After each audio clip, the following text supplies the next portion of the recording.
3 bullets. That's all it took to end the reign of the most feared man in Chicago's underworld. He didn't fall in a warehouse shootout or in some marble mansion surrounded by bodyguards. He fell on a sidewalk on Kimball Avenue at 2:47 in the morning, in the rain, with nobody's name on his lips but hers. And the woman who knelt over him, who pressed her bare hands against his chest to keep his blood inside his body, had no idea she was touching the man 3 governments wanted dead. She only knew one thing. He was still breathing, and she wasn't going to let that stop.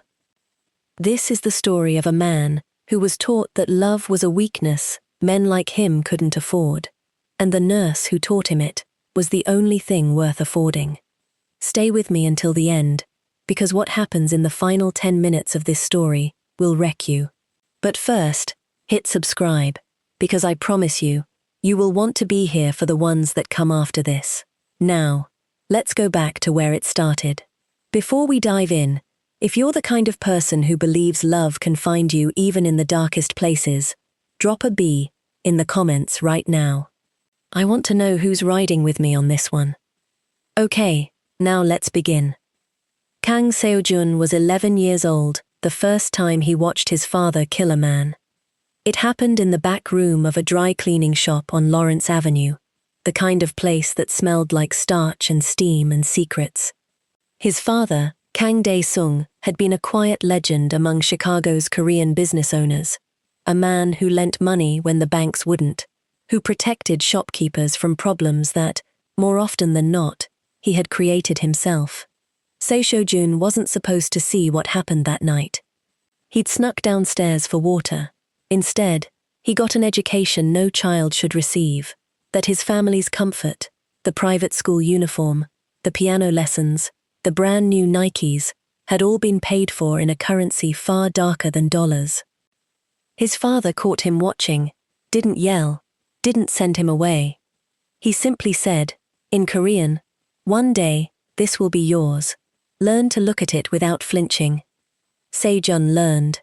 God help him, he learned. By the time he was 26, his father was dead, gunned down outside a restaurant in a rival's ambush, ordered by a man named Yoon Tae-sik, a Korean crime boss expanding out of Los Angeles, who wanted Chicago's territory for himself. Seojun didn't get to grieve. Grief was a luxury.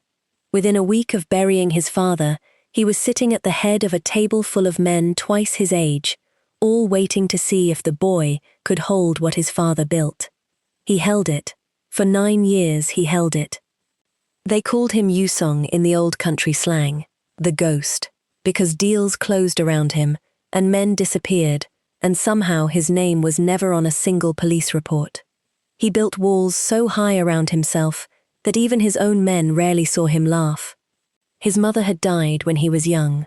His only real family left was his younger sister, Yuna, a graduate student who Seojun kept deliberately, painfully far from his world. He paid her tuition through a shell account she didn't know existed. He watched her graduation from the parking lot, in a car with tinted windows, because a man like him couldn't risk being seen loving something openly. Love, in his world, was a target painted on the people you loved. He told himself this was strength. For 9 years, he believed it. Then came the night that Yoon Tae-sik's men finally caught up to him outside a shuttered jazz club on Kimball Avenue, the same corner his father used to walk him past as a boy, pointing out where the old Korean grocers used to be. 3 shots. 1 grazed his shoulder. 2 didn't graze anything. He didn't remember falling. He remembered rain. He remembered headlights. And he remembered a voice, a woman's voice, steady in a way nothing in his life had been steady, saying, "Hey, hey, look at me, stay with me, you are not dying on my street tonight." That voice belonged to Selah Osei, and she had absolutely no idea whose life she was about to save, or how completely he was about to upend hers. Selah had been walking home from a double shift at Illinois Trauma Center when she found him. 12 hours on her feet, treating gunshot wounds and overdoses, and a 7-year-old with a broken arm from a bike accident that was, blessedly, the most normal injury she'd see all night. She was exhausted in the way only ER nurses understand, bone-tired, soul-tired, and she almost didn't notice the shape slumped against the brick wall in the alley shortcut she always took. Almost. But Selah Osei had been raised by a woman who did not walk past people in trouble, ever. Her grandmother, Nana Abena, who had raised Selah in a 3-flat in Albany Park, after Selah's parents died in a car accident when she was 9, used to say, "Osei women don't step over bodies, baby. We kneel down, and we ask what they need." Nana Abena had said it about the neighbors' spilled groceries, and the drunk man on the train, and, once, memorably, about a stray dog that ended up living with them for 11 years. It had become gospel in Selah's bones.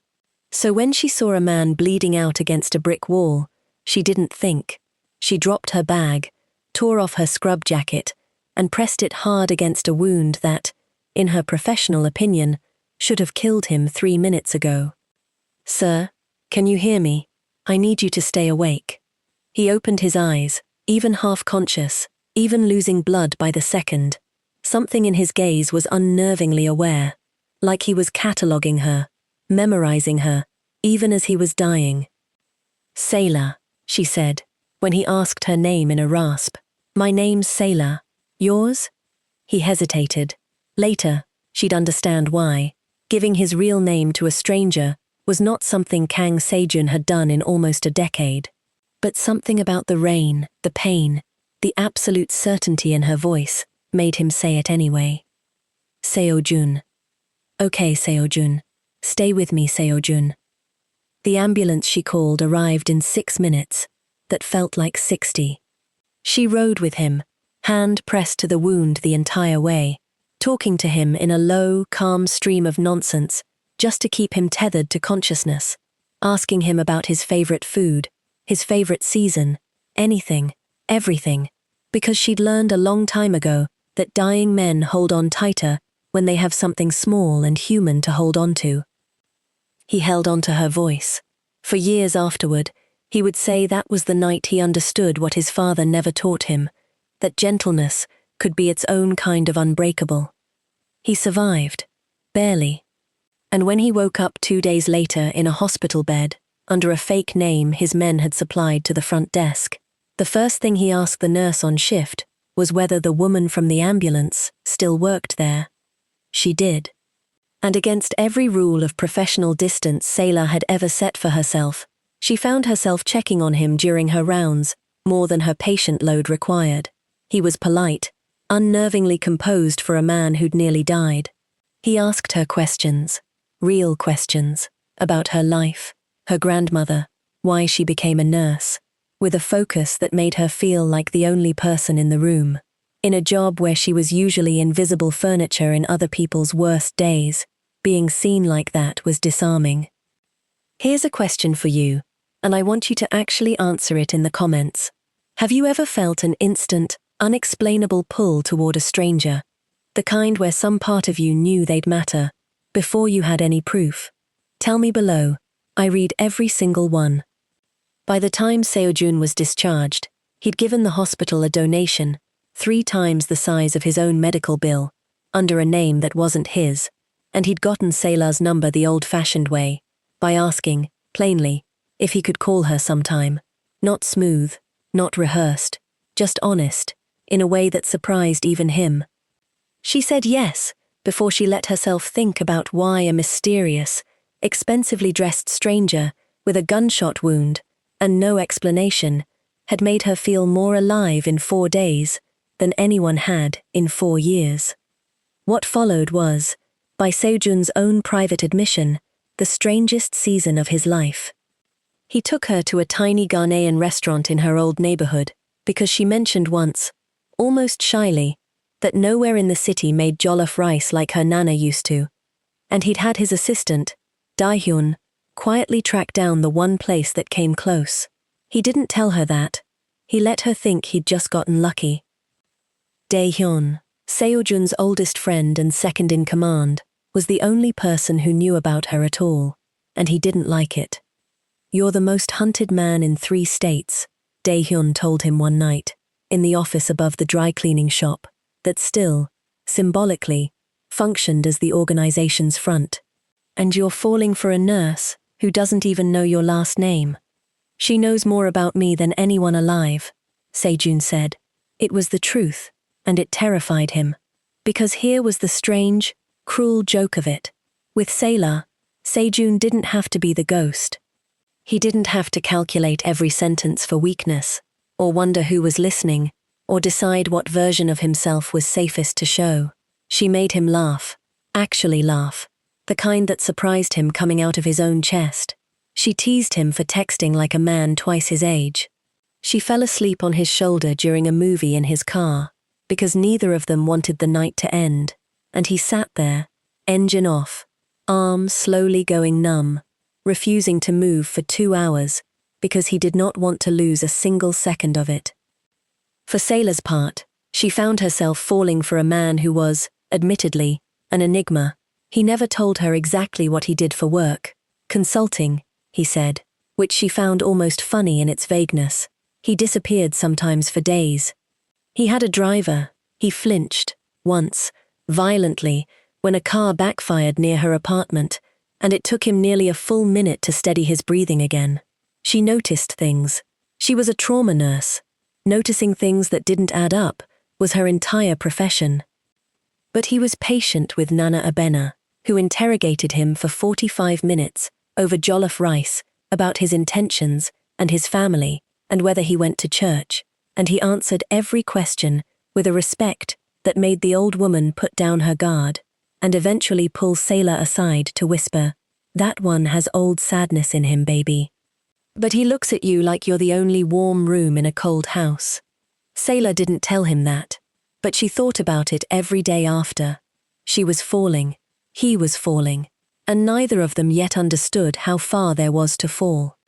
The truth found her on an ordinary Tuesday, 4 months in, when she was leaving his apartment and passed a man in the hallway who bowed his head to her and murmured, in careful English, "Good evening, Miss Osei.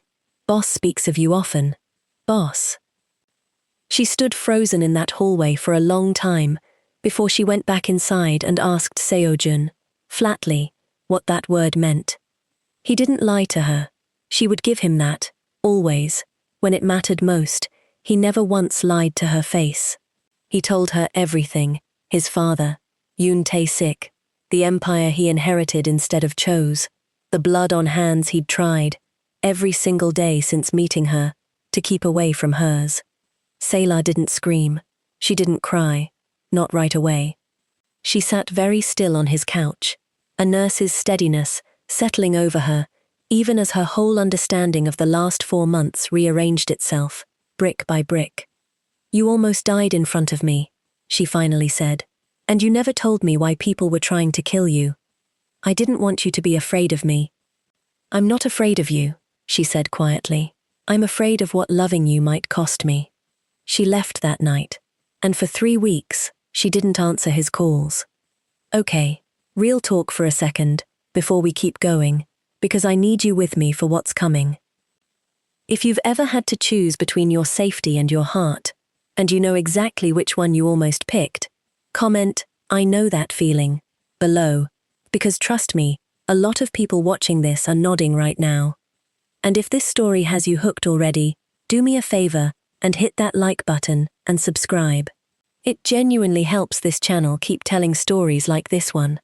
I promise, the second half is where it really breaks your heart open. Alright, Selah's been gone 3 weeks. Let's find out what brings her back. Seojun didn't chase her. That was, perhaps, the single most important decision he made in the entire story, because everything in his training told him to.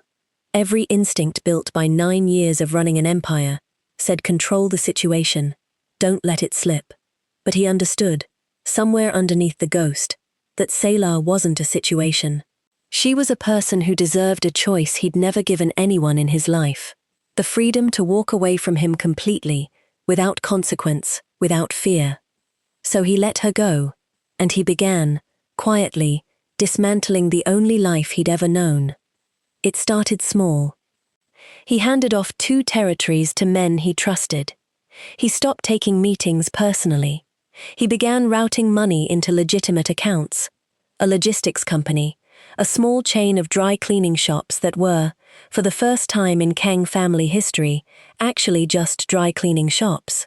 Dae-hyun watched all of this with a mixture of alarm and, eventually, something like hope. "You know Yoon won't let you just walk away," Dae-hyun warned him. "Men like him don't let ghosts retire. They only let them disappear for good." Seojun knew. He did it anyway. Selah, meanwhile, was trying to convince herself she'd made the right call. She threw herself into work, picked up extra shifts, let Nana Abena feed her in worried silence on her days off. But grief has a way of showing up in the small hours, and Selah found herself, more nights than she'd admit, staring at his last message. "Take whatever time you need. I'm not going anywhere. I just want you safe, even if safe means away from me." And crying in a way she hadn't cried since she was 9 years old, and a police officer told her both her parents were gone. "I have to ask you this, because I think it matters. Do you think real love means fighting to keep someone close, or sometimes means loving them enough to let them go? Put your honest answer in the comments. I want to see both sides argued out down there." The answer came, cruelly, on a Thursday night. Yoon Tae-sik had been watching Seojun's territory quietly disintegrate for weeks, and he understood exactly why. His men had followed the trail back to a Ghanaian restaurant, a hospital ID badge, a woman named Selah Osei, and Yoon, a man who had built his empire on the principle that a rival's weakness was an invitation, decided the fastest way to bring the ghost back into the fight, or destroy him for good, was to threaten the one thing that had made him vulnerable in the first place. Selah was leaving a night shift, keys already in hand, when a black car rolled slowly alongside her in the hospital parking garage, the window lowered. A man she'd never seen before looked at her with a kind of cold, appraising calm that made every hair on her arms stand up. "Tell Kang Seojun," the man said, in accented English, "that Mr. Yoon says hello, and that he should think very carefully about what he's willing to lose twice." He didn't touch her. He didn't need to. The threat did all the work by itself. Selah drove straight to Seojun's apartment that night, hands shaking on the wheel. 3 weeks of silence broken by fear instead of forgiveness.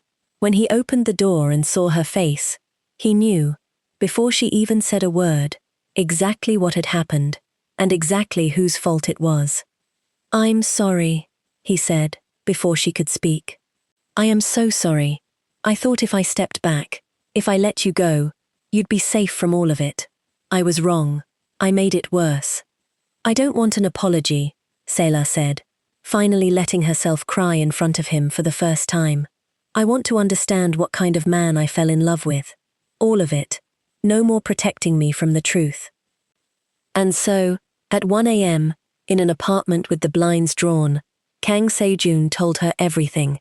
Every name, every debt, every reason Yoon Tae-sik wanted him dead, and every reason he'd spent his whole adult life believing love was something men like him weren't allowed to keep. "My father told me to learn to look at this life without flinching," he said. "He never taught me how to look at leaving it without flinching. I don't know how to do that, but I know I'd rather die trying than let you become collateral in a war you never signed up for." Selah took his face in her hands, the same hands that had once pressed against his chest to keep him alive in the rain.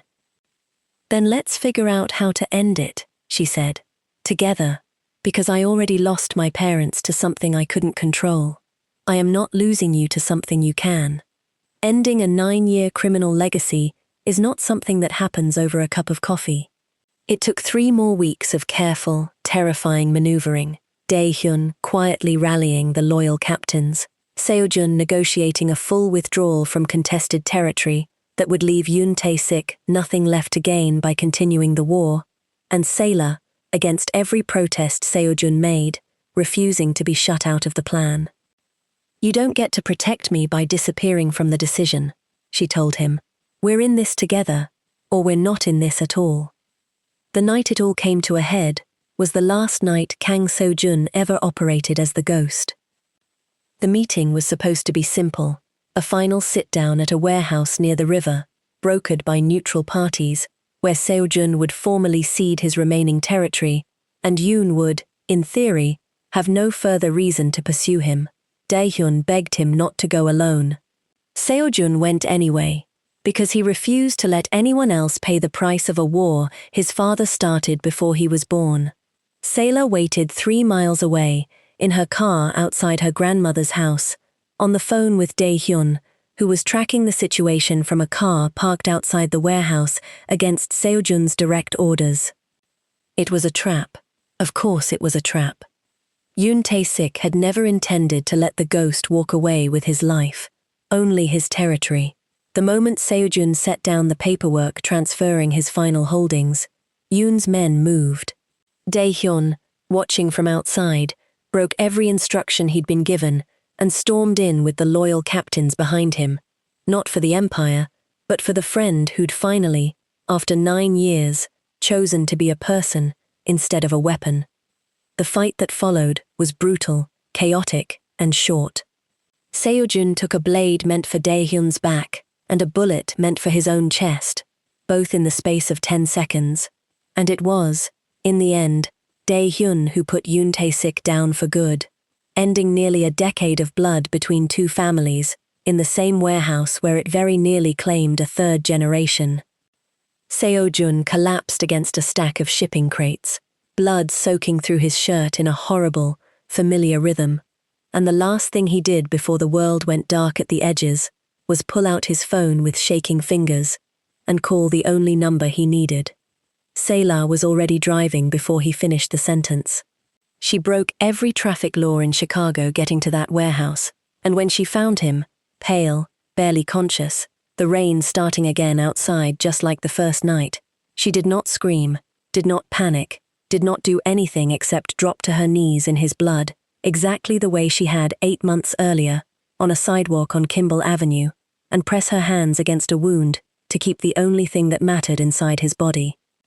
"You are not dying on me twice," she said, voice breaking, tears mixing with rain on her face. "Do you hear me, Seojun? Not twice. I refuse." He looked up at her, barely conscious, and managed, somehow, impossibly, a small, broken smile. "I told you," he whispered, "your voice. It's the only thing that's ever brought me back." He survived. It took 11 days in the ICU, 2 surgeries, and a recovery that left a scar across his chest that Selah would trace with her fingers for years afterward, quietly, like she was checking it was real, like she was making sure he was still there. The empire, what was left of it, was formally dissolved within the month. Daehyun took the legitimate businesses, the dry cleaning shops, the logistics company, and turned them into exactly what they'd always pretended to be, nothing more, nothing hidden underneath. Seojun signed away everything else. For the first time since he was 26 years old, he woke up every morning with nothing to protect, no territory to defend, no name to hide behind. He moved 4 blocks from Selah's grandmother's 3-flat in Albany Park. Nana Abina, thrilled and insufferably smug about being right all along, fed him jollof rice every Sunday, and told anyone who'd listen that she'd known, the very first night, that he had old sadness that needed a warm room. He got that warm room. He got Selah, sitting across from him at a kitchen table that had nothing to do with warehouses or territories or fathers who taught their sons to look at violence without flinching. He learned, slowly, painstakingly, what it meant to flinch at nothing at all, to hear a car door slam and not reach for anything but her hand. 1 year to the day after she found him bleeding on Kimball Avenue, Seojun took Selah back to that same corner, rebuilt now, a small community garden where the old jazz club used to stand, and got down on one knee in the exact spot she'd once knelt over him. "You saved my life on this street without knowing my name," he said. "I want to spend the rest of it making sure you never regret learning it." She said yes before he even finished the sentence. And when Nana Abena heard the news, she didn't say, "I told you so," though everyone in the room knew she was thinking it. She just held Selah's face in her hands, the same way Selah once held Seojun's, and whispered, "See, baby, we don't step over people in trouble. Sometimes, the ones we kneel down for end up kneeling right back for us." And that's the story of a man who spent 9 years learning to look at darkness without flinching, until one woman on a rainy street taught him what it felt like to finally look at love the same way. If this story moved you even half as much as it moved me writing it, I need you to do 3 things right now. Hit subscribe so you don't miss the next one. Drop a comment telling me which moment hit you the hardest. Was it the hallway, the warehouse, or that very last line at the garden? And if you're watching this with tears in your eyes, just type P below, so I know I'm not the only one. Thank you for staying with me through this one. I'll see you in the next story.